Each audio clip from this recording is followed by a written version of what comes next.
नमस्कार दोस्तों, मेरा नाम है विशाल और आप सबका स्वागत है स्टॉक बॉक्स के स्टॉक मार्केट बिजनेस और फाइनेंशियल अपडेट्स में। यहाँ पर मैं डिस्कस करने वाला हूँ बिजनेस न्यूज़पेपर्स के दुनिया भर के ऐसे इवेंट्स जो आपके फाइनेंसेस को अभी इम्पैक्ट कर रहे हैं। अगर 10 से 12 मिनट में आपको जानना है कि दुनिया भर में ऐसी कौन सी चीज़ें हो रही हैं जो मेरे पैसे पर इम्पैक्ट डालने वाली है, मेरी सेविंग्स, इनकम बढ़ सकती है, घट सकती है, सैलरी बढ़ सकती है, बिजनेस ग्रोथ बढ़ सकता है, घट सकता है, या फिर इन्वेस्टमेंट की नई अपॉर्चुनिटीज़ पता कर सकते हो आप, तो ऐसी वीडियोज़ के लिए आप इस चैनल को भी सब्सक्राइब करो और वीडियो को भी लाइक करो।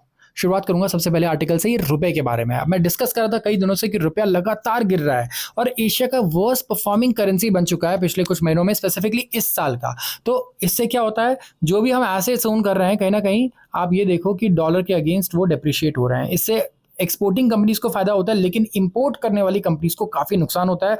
और इंडिया काफी भारी भरकम मात्रा में चीजें इंपोर्ट करता है बाहर से, तो इंडिया के लिए अच्छी न्यूज नहीं होती है। अगर हम एक्सपोर्ट करते होते तो फिर भी बात थी कि चलो फायदा है। तो अब क्या हुआ है, 2 वीक के हाई पर आ चुका है रुपया। तो ये इतना अचानक से रिवर्सल कैसे आया? तो देखिए, रुपया 25 पैसे से बढ़ गया, 87.81 पर सेटल हुआ है बुधवार को। हाईएस्ट है ये, 2 वीक के हाईएस्ट अगर आप देखोगे तो लेवल पर क्लोज हुआ है। और ये हो रहा है यूएस में, जो सेंट्रल बैंक है यूएस का, जैसे इंडिया में आरबीआई है, उसका नाम है फेडरल रिजर्व। अब यहाँ पर मीटिंग है और मीटिंग में डिसाइड होने वाला है कि इस बार ब्याज दर घटाए जाएंगे कि नहीं। जैसे इंडिया में आरबीआई डिसाइड करता है कि क्या ब्याज दर रहने चाहिए, जैसे हम रेपो रेट बोलते हैं, वैसे यूएस में भी वहाँ का सेंट्रल बैंक फेडरल रिजर्व ये डिसाइड करता है। तो इसीलिए यहाँ पर एक तो लगातार आप देखोगे तो रुपया रिकवर होता हुआ नजर आया, और दूसरी चीज जो ट्रेड डील को लेकर के अब पॉजिटिविटी बढ़ते जा रही है। पहले तो काफी नेगेटिव था सब कुछ, लेकिन अगर आप देखोगे तो डोनाल्ड ट्रंप और जो यूएस के पॉलिटिशियंस हैं, थोड़ा सा उनका टोन चेंज हुआ है। पॉजिटिव चीजें उन्होंने ट्वीट की है इंडिया के बारे में, बर्थडे पे भी उन्होंने पॉजिटिव चीजें बोली है हमारे प्राइम मिनिस्टर के। तो लोग अब यहाँ पे कहीं ना कहीं पॉजिटिव बेट्स कर रहे हैं। यूएस का जो रेट सेटिंग पैनल है, जो ब्याज दर बताएगा कि बढ़ने वाले हैं घटने वाले हैं, ये डिसाइड करने वाला है। अब यहाँ पे इंडियन मार्केट आवर्स के बाद ये डिसाइड करेगा, क्योंकि इंडियन मार्केट आवर्स के टाइम पे वहाँ पर रात हो रही होगी, ऑलमोस्ट काफ़ी सुबह होगी। तो वहाँ पर हमें जब ये चीज़ सुनने को मिलेगी कि क्या रिजल्ट आया, तब तक तो मार्केट हमारे क्लोज हो चुके होंगे। लेकिन 25 बेसिस पॉइंट का रेट कट अज्यूम किया जा रहा है यहाँ पे। तो वहाँ के मार्केट डिस्काउंट करके चल रहे हैं, कि मान करके चल रहे हैं कि 25 बेसिस पॉइंट का रेट कट हमें देखने को मिलेगा, जो होता है 0.25%। अब ये जो मूव है ये अंडरपिन हो रही है, जो रुपया लगातार बढ़ रहा है, सबसे पहले तो इसलिए बढ़ रहा है क्योंकि डॉलर भी कमजोर हो रहा है।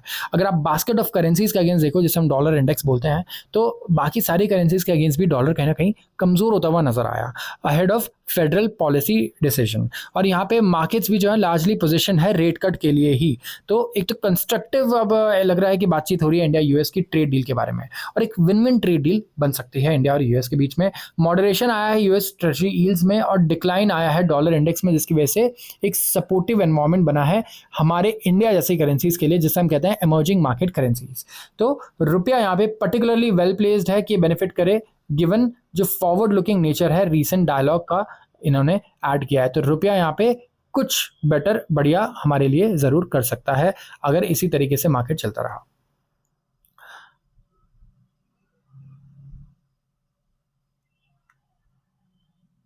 अब बात करूंगा मैं अगले आर्टिकल की, और यह है आर्टिफिशियल इंटेलिजेंस के बारे में और आईटी सेक्टर के बारे में। अब देखो, आईटी सेक्टर पे जो लोग बेयरिश हो ना, उनको मेरे हिसाब से ये ध्यान से सुनना चाहिए। काफ़ी सारे लोग इंडियन आईटी सेक्टर से अगर आप देखोगे तो पैसे निकाल रहे हैं, उनको काफ़ी डर है, टेरिफ्स, ये वो बहुत सारी चीज़ें हैं। लेकिन अगर मैं टेरिफ्स को हटा दूँ तो ओवरऑल लोग ये भी कह रहे हैं कि आईटी सेक्टर ग्रो नहीं कर रही है। एआई का तो सारी कंपनीज एआई की यूएस में है, लेकिन ऐसा नहीं। देखिए, हमारी कंपनीज हैं जो कंसल्टेंट्स हैं आईटी की, तो ये सॉफ्टवेयर बना नहीं रही हैं, लेकिन ये कंसल्टिंग करती है। अब इंडिया में देखो कि ये बूस्टर शॉट होने वाला है एआई हॉस्पिटल्स के लिए और डायग्नोस्टिक्स फर्म्स के लिए। कैसे? Clinical care to streamlining hospital operations. Clinical care से लेकर ऑपरेशंस, हॉस्पिटल्स के ऑपरेशंस तक अगर आप देखोगे तो आर्टिफिशियल इंटेलिजेंस का यूज़ बहुत ज़्यादा बढ़ रहा है हॉस्पिटल चेन्स में इंडिया में।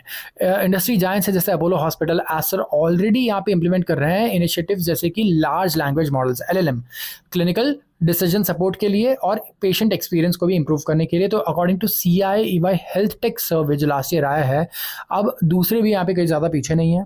Hospitals across the country AI revolution में पार्टिसिपेट कर रहे हैं। तो ये बताओ, हॉस्पिटल टेक्नोलॉजी कंपनीज तो है नहीं, कौन इन्हें बताएगा कि ऑपरेशंस में क्या एआई यूज होना चाहिए, कौन सा एआई आपकी हेल्प करेगा, कैसे इसे इंप्लीमेंट करना है, कैसे इसे सर्विस करना है, मेंटेन करना है। हमारी जो बड़ी आईटी कंपनीज हैं वही करने वाली हैं, और पूरी दुनिया में ये करने वाली हैं ये चीज़ें, खाली इंडिया में नहीं। तो पूरी दुनिया भर में एआई का अडॉप्शन होना है, तो इसकी मदद कौन करने वाला है ये अडॉप्शन में? हमारी आईटी कंपनीज ही करने वाली हैं। ऑलरेडी इनके पास स्किल्ड वर्कफोर्स है जो आईटी हमारा जो ओवरऑल स्किल वर्कफोर्स है ये काफ़ी अच्छे से प्रिपेयर्ड है एआई यूज़ करने के लिए। दूसरा, लोग कह रहे हैं एक नेगेटिव पॉइंट कि आईटी कंपनीज ले ऑफ काफ़ी कर रही हैं, तो इन्हें लग रहा है अगर ग्रोथ आने वाली है तो और एम्प्लॉयज़ को हायर करना चाहिए। तो देखिए ऐसा नहीं है, एआई लेड जो रेवोल्यूशन चल रहा है यहाँ पे अगर आप देखोगे तो इससे एफिशिएंसी और प्रोडक्टिविटी इंप्रूव हो रही है। तो कहीं ना कहीं कम फ्रेशर्स की ज़रूरत पड़ती है काम के लिए। कहीं ना कहीं अगर आप देखोगे तो ले ऑफ्स आ रहे हैं लेकिन प्रोडक्टिविटी नहीं घट रही है, कंपनी का आउटपुट कम नहीं हो रहा है। ठीक है, तो यहाँ पे ओवरऑल बेसिस पे अगर आप देखोगे तो बाकी जगहों पर कंपनीज में भी ये होगा कि वो एआई इसलिए लगाना चाहेंगे ताकि वो और एफिशिएंट हो जाएं, उन्हें कम लोगों की ज़रूरत पड़े। ठीक है, तो अपोलो जो है ये डिप्लॉय कर रहा है AI across entire care continuum. यहाँ पे डायग्नोस्टिक से लेकर के पोस्ट ट्रीटमेंट मॉनिटरिंग तक ये लार्ज लैंग्वेज मॉडल यूज़ करना चाहते हैं ताकि ये हेल्प कर पाएँ। इमेज इंटरप्रिटेशन टूल्स यूज़ करना चाहते हैं ताकि ये एक्सेलरेट कर पाए डिटेक्शन स्ट्रोक में, ऑन्कोलॉजी में एंड और भी अलग अलग चीज़ों में, ताकि बेटर सर्विसेज मिले इनके पेशेंट्स को, साथ में एफिशिएंटली काम कर पाए। राइट, बिजनेस ऑर्गेनाइजेशन हमेशा एफिशिएंट होना चाहता है एंड इसीलिए हमेशा टेक्नोलॉजी का यूसेज और अडॉप्शन हमेशा बिजनेस में आपको देखने को मिलेगा, और हॉस्पिटल्स में भी आपको ऐसे ही ये देखने को मिल रहा है। तो इंडिया में ऐसे डिजिटल, और हम बात कर रहे हैं किसकी, अपोलो हॉस्पिटल्स की, बट इसके अलावा और भी ऐसे बहुत सारे चेन्स हैं जो ये इंप्लीमेंट कर रहे हैं।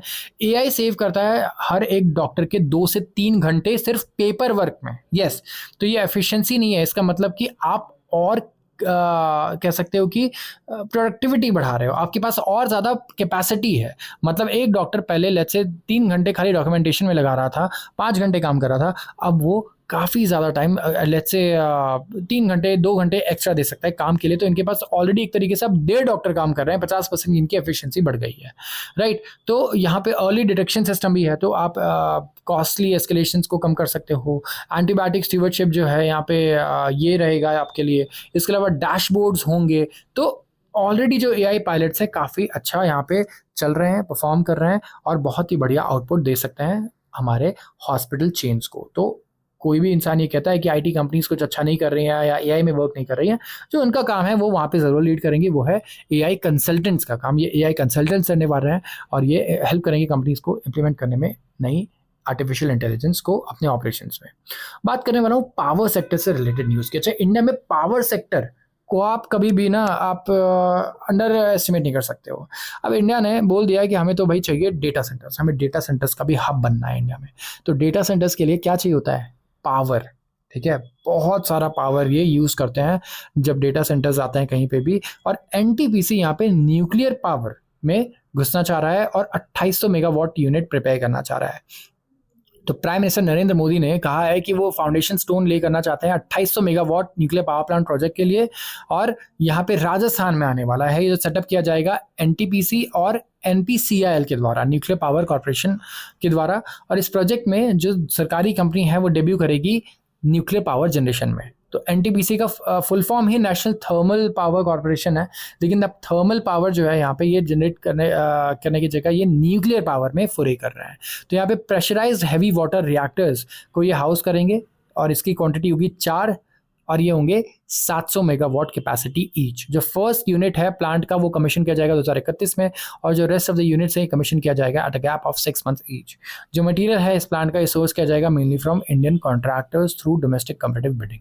अपार्ट फ्रॉम प्राइम मिनिस्टर, अगर आप देखोगे यहाँ पे और भी बहुत सारे लोग हैं जो अटेंड करने वाले हैं। लोग एक्साइटेड हैं और आप देख सकते हो इंडिया किस तरीके से अलग अलग एनर्जी सोर्सेज को कहीं ना कहीं अपने लिए सिक्योर कर रहा है। तो अभी आपने देखा होगा कि हमने काफ़ी वर्क किया है सोलर एनर्जी पे। सोलर के साथ साथ हम फोकस कर रहे हैं रिन्यूएबल एनर्जी के दूसरे सोर्सेज पे, जैसे कि यहाँ पे आप देखो हम लोग न्यूक्लियर एनर्जी पे अब अपना बेट करना चाह रहे हैं। हम कुछ स्मॉल रिएक्टर्स पे भी वर्क कर रहे हैं। हमने कहा है कि हम टेक्नोलॉजी ट्रांसफर भी करना चाहेंगे। एलएनटी जैसी कंपनीज भी इस पर वर्क कर रही हैं न्यूक्लियर टेक्नोलॉजी पे, और इंडिया चाहता है कि जो इसका ओवरऑल प्रोडक्शन हो एनर्जी का, इसमें सोलर का तो काफ़ी बड़ा रोल हो, लेकिन न्यूक्लियर से भी अच्छा खासा इनके पास आउटपुट आए। साथ में हाइड्रो प्रोजेक्ट्स भी चल रहे हैं, तो हाइड्रो पावर भी हम काफ़ी जनरेट करना चाहते हैं इंडिया में, ताकि हम अच्छे तरीके से हमारे रिसोर्सेज का यूज़ कर पाएँ। और कोल से हम अपने क्या किसी भी तरीके से आप कह सकते हो कि कोयला जो है इसे हम कहीं ना कहीं हटाना चाहते हैं, कम करना चाहते हैं। अब यहाँ पे हम लोग हाइड्रोजन वगैरह पे भी काफ़ी वर्क कर रहे हैं। हाइड्रोजन को पर अगर आप देखो तो केजी हम लोग $2 या $1 तक लाना चाहते हैं अगले 10 सालों में। तो ये अलग अलग सोर्सेज अगर रहेंगे हमारे पास तो यस हमारे लिए बहुत फ़ायदा हो सकता है। हम डिपेंडेंट नहीं होंगे एक चीज़ पर, फॉसिल्स पे तो हम बिल्कुल भी डिपेंडेंट नहीं होंगे, तो कहीं ना कहीं हमारा जो क्लाइमेट इश्यूज़ हैं ये भी सॉल्व होंगे। तो एनटीपीसी के सीएमडी का कहना है कि कंपनीज बहुत एग्रेसिवली एनटीपीसी काम करने वाली है न्यूक्लियर पावर पे और 30 गीगावाट कैपेसिटी ऐड कर देगी 2047 तक।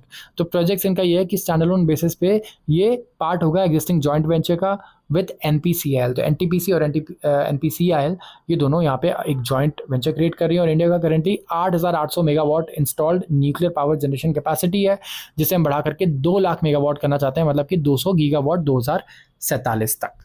तो पावर सेक्टर पे आपको जरूर ध्यान देना है, स्पेसिफिकली कहाँ पर, न्यूक्लियर सेक्टर पे। तो आज के लिए बस इतना ही। अगर वीडियो पसंद आई हो तो जरूर इसे लाइक करें और चैनल को सब्सक्राइब करना बिल्कुल ना भूलें। अगर आप रोज ऐसे वीडियोस को देखना चाहते हैं तो आप सबका बहुत बहुत धन्यवाद।